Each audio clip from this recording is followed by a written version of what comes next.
So I don't want this video to be yet another video why you should become a Pilates instructor and why it's so amazing to be in the industry.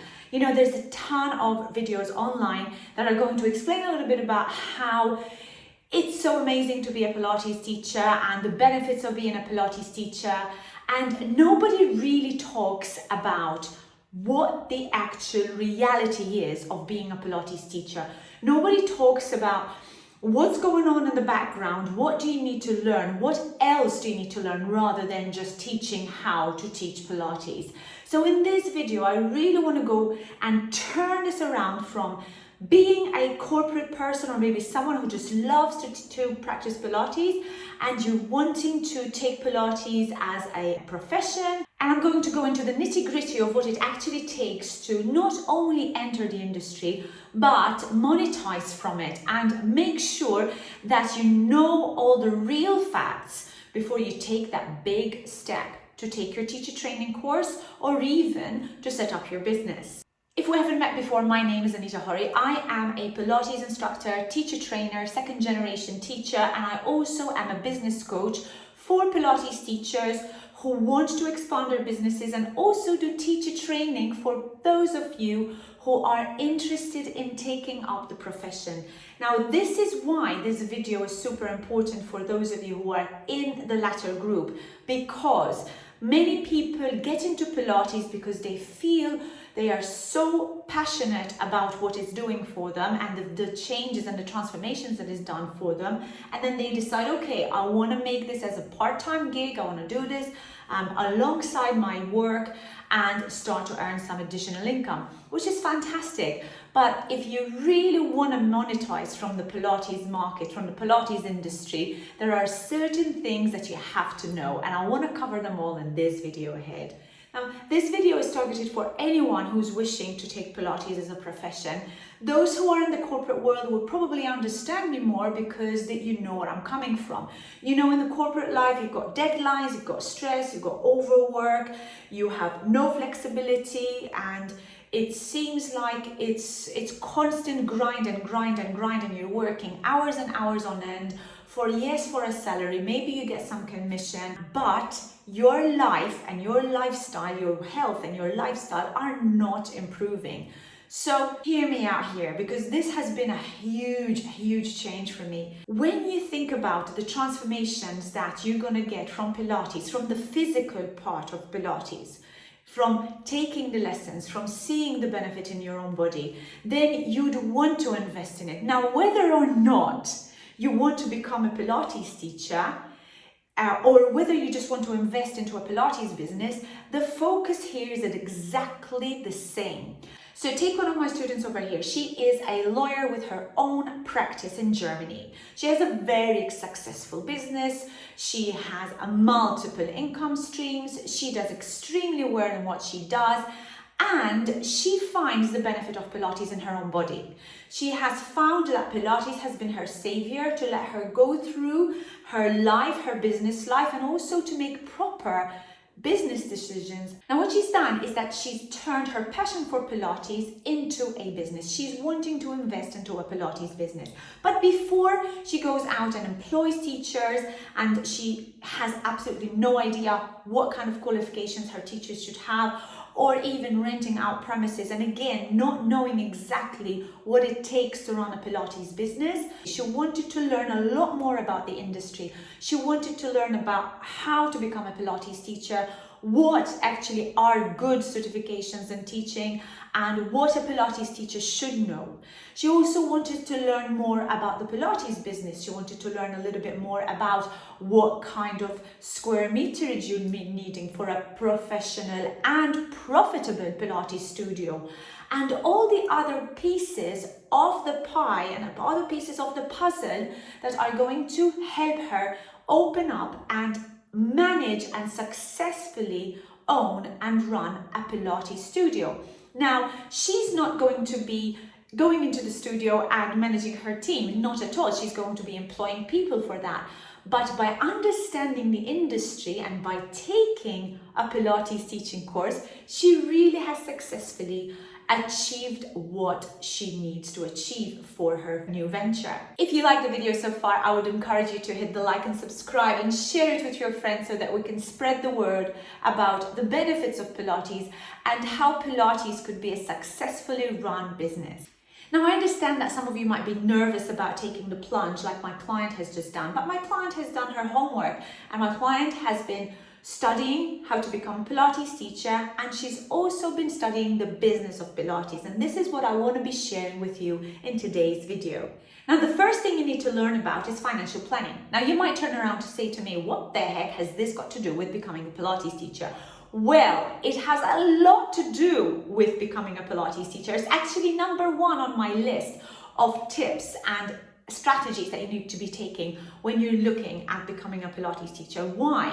Because whether you are a subcontractor and you're running from one studio to another, or whether you have your own brick and mortar studio, you need to know how to plan your finances. You need to know where to budget your next year, 2 or 3. You need to know how much income you want to be making. And if you have absolutely no idea, then what the heck are you going to be leaving your full-time job for to completely change your lifestyle to make it into a new business in Pilates or enter a new industry? And now it might be easy for me to say financial planning is key. I was an ex-accountant before I turned into a Pilates teacher. So I have a lot of knowledge of the financial data that you need, the budgets, the cash flows, the future profits that you need to be looking at, key performance indicators, KPIs, how you should be running your business. And again, I'm going to go back to this whole, whether you are a teacher and you are employed by someone else, or whether you are a teacher and you are self-employed, subcontracted, or have your own Pilates studio, or maybe you work from home, you still need to know these figures, and you need to know these figures before you take action, before you start making decisions on whether or not you want to become a teacher or open up a Pilates studio. Now, you might not know this yet, but becoming a Pilates teacher is actually an expensive investment. It isn't just a quick course that you're going to be taking over a weekend and then you call yourself a Pilates teacher. If you do go down that route, you know you're going to be suffering in the long term, and it's going to cost you a lot more in the long run, because you're going to have to recertify and relearn things that you should have learned at the very beginning. So there's things like you need to be looking at saving up so you're able to invest into your course, into a space, maybe invest into apparatus. And if you don't have that idea of opening up your Pilates business in a brick and mortar studio, you still need to manage yourself in the sense that you have to make sure you earn enough income to sustain your lifestyle. So all this has to be done and prepared prior to you even taking the steps of working or becoming a Pilates teacher. I'm not saying that you should do your financial plans before you start your teacher training course. Not at all. You could be doing your teacher training course and you should be learning about business, specifically the Pilates business. Second thing is business planning.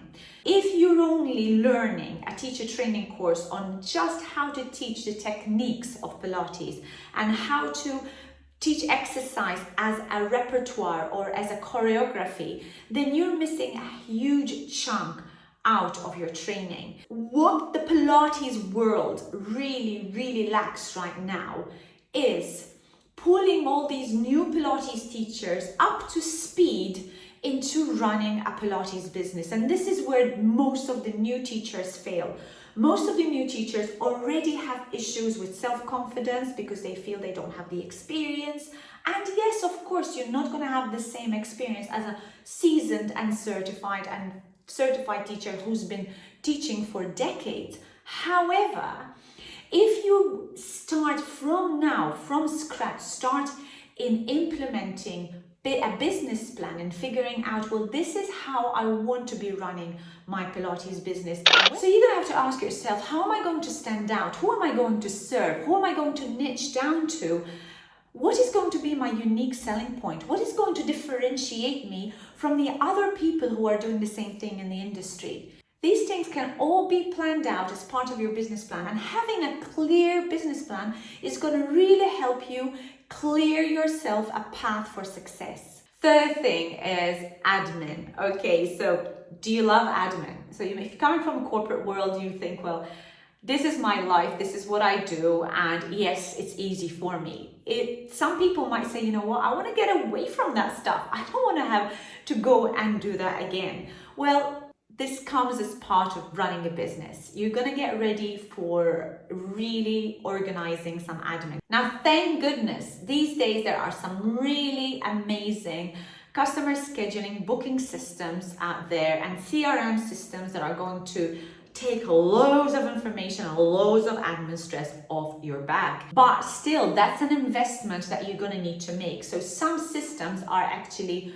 pretty expensive. If you're looking to start out as a newbie, as a beginner, you don't want to be investing in $300 per month for a system like MindBody Online. Moments is another great system that really encompasses a lot of what the Pilates industry needs. However, both of them, although they're very expensive, both of them are still lacking in many other factors that unfortunately you'd have to start doing on your own. And this is where working with a business coach is going to help you in identifying key strategies and help you in moving your business forward with good plans. So having to do the admin work for this is part of the deal. And if you don't want to be doing the admin yourself, then the next option is going to be to employ someone who will do it for you. You don't need to have an employee. You can subcontract the work out.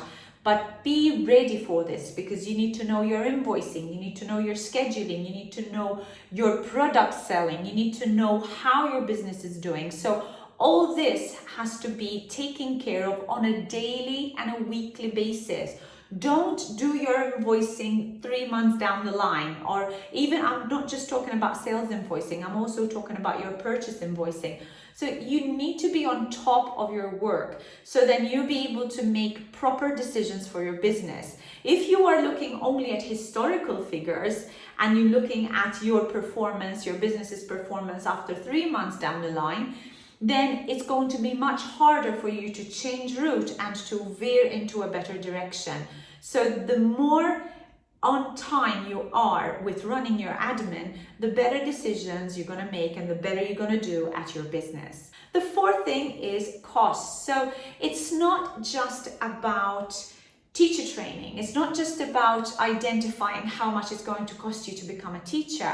You need to factor in other costs in running a Pilates business. Whether it is insurances, whether it is subscriptions to booking systems, whether it is accountancy and admin fees, whatever that might be, your professional services, any health insurances you need to pay for, and social security payments, all these are in your costs. All these are part of your costs that you need to factor in when you are trying to run your business. You need to make it a point to be financially savvy from the start.